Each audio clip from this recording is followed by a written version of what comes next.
Hello lads, today I have another interesting piston door with an interesting story behind it, and I'm going to explain how it works.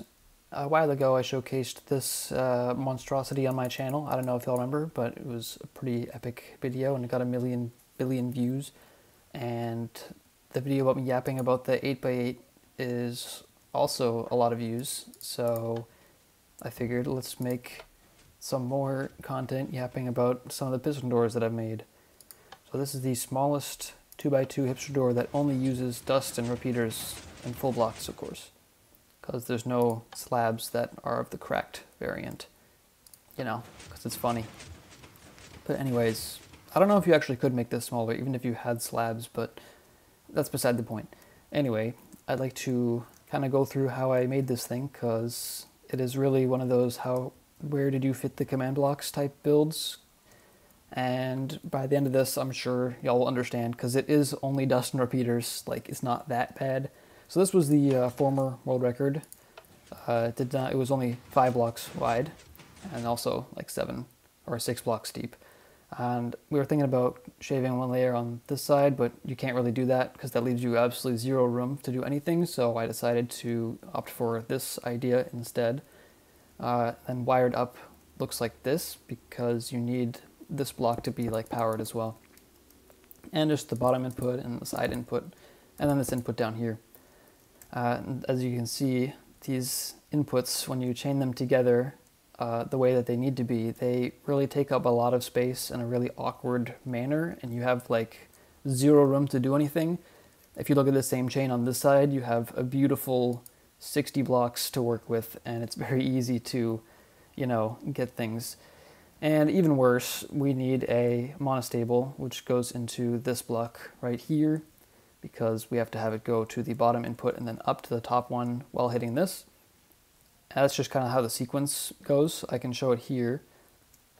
You can see that on this one it's even more convenient because it's just this block right there. And once you do a little, you know, cracked redstoning, we eventually came up, well, a while ago, like on the former world record, I also contributed to this one, I guess.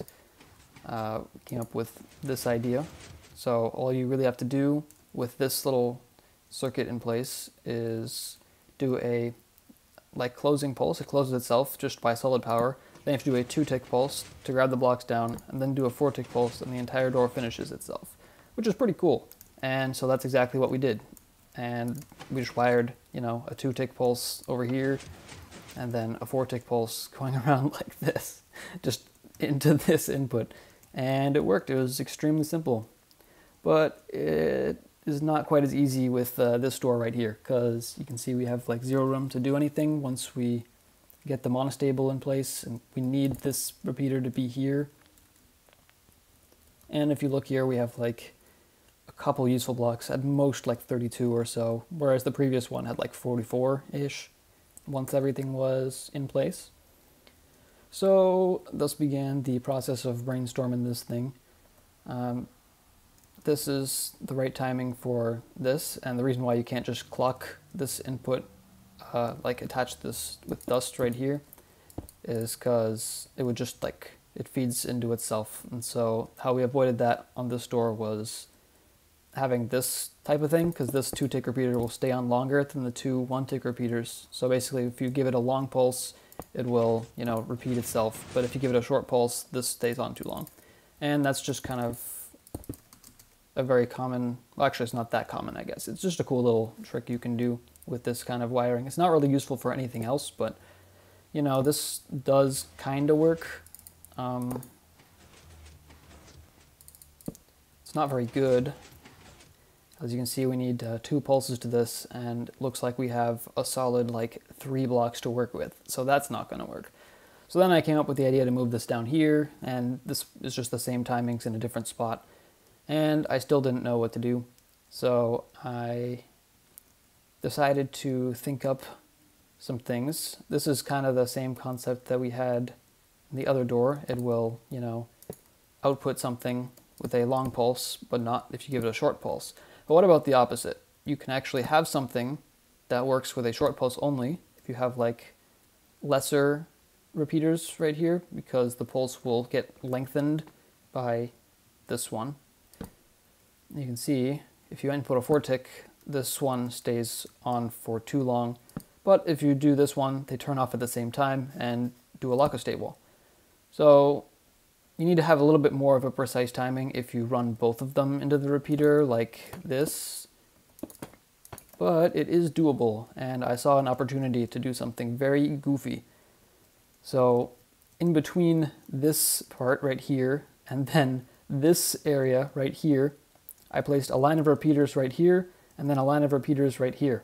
And what this does is it doesn't do anything because it doesn't let the long pulses through. But once you give it a 2-tick pulse, it lets a 4-tick pulse through and it completely opens the door. So that reduces the number of pulses that we need from 2 down to 1. And also, we need much less delay for this first pulse, which is absolutely fantastic. And it used up a lot of the not very useful space in the door. So that really gave me hope that it was possible. But this dust having to connect upwards really did not make it easy to finish out the rest of the door. So this was my first attempt at finishing out the rest of the door. Didn't work out very well. I got stuck on this part for literally days, I think. Well, it wasn't that many days. It was like 2 days probably.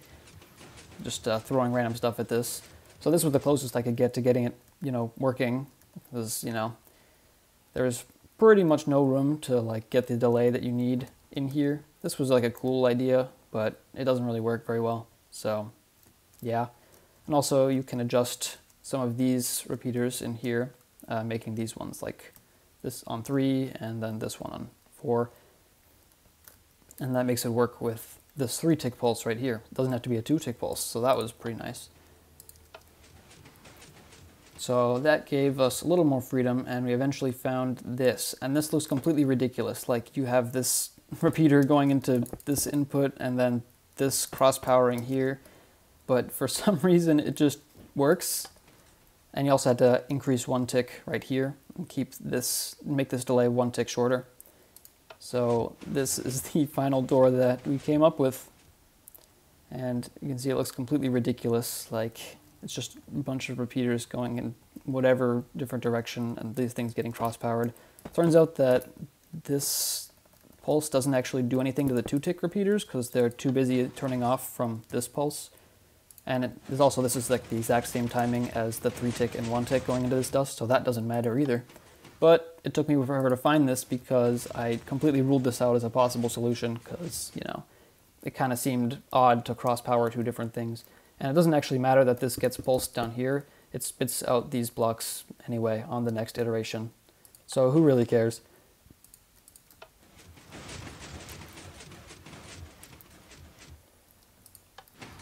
So that is the story of how I went insane over 112 blocks worth of dust and repeaters for like 2 days. Also credit to J2Co for the every single math textbook background.